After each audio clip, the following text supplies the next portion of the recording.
pwedeng bumalik ang Panginoong Hesus anumang oras. At hindi ito biro. Ipinropesiya ito sa Revelation.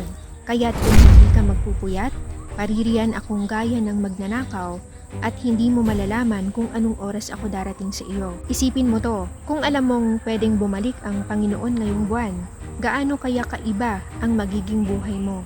Marahil, mas magbabasa ka ng Biblia, mas madalas kang mananalangin, mas konti ang oras sa pag-scroll sa cellphone, at mas uunahin mo ang pakikipag-usap mo sa Diyos dahil alam mong malapit na siyang bumalik. Pero sa totoo lang, araw-araw tayong gumugugol ng oras sa mga bagay na walang kabuluhan.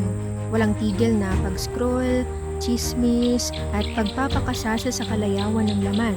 Pero tandaan natin to, wala sa mga bagay na iyon ang makakapagdikta sa atin.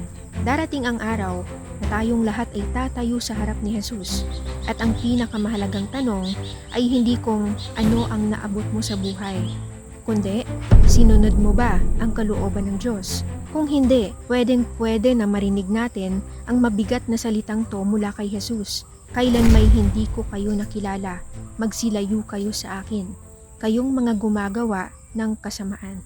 Kaya, ang pinakamahalagang gawin ngayon ay ang lumapit sa Diyos. Matutong sundin ang kanyang kalooban at ihanda ang ating sarili sa pagsalubong sa Panginoon. Huwag na po nating ipagpaliban hanggang bukas, sapagkat ang paboritong bulong ng dyablo ay bukas na lang.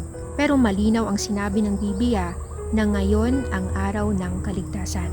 Dahil ang bukas ay hindi garantisado. Mga kaibigan, kung handa kang lumapit sa Diyos ngayon, pwede kang mag-comment ng taos-pusong Amen. At iniimbitahan kita sa aming libreng online Bible study tuwing gabi 7:30 p.m. Sama-sama tayong matuto kung paano maghanda sa pagsalubong sa ating Panginoon.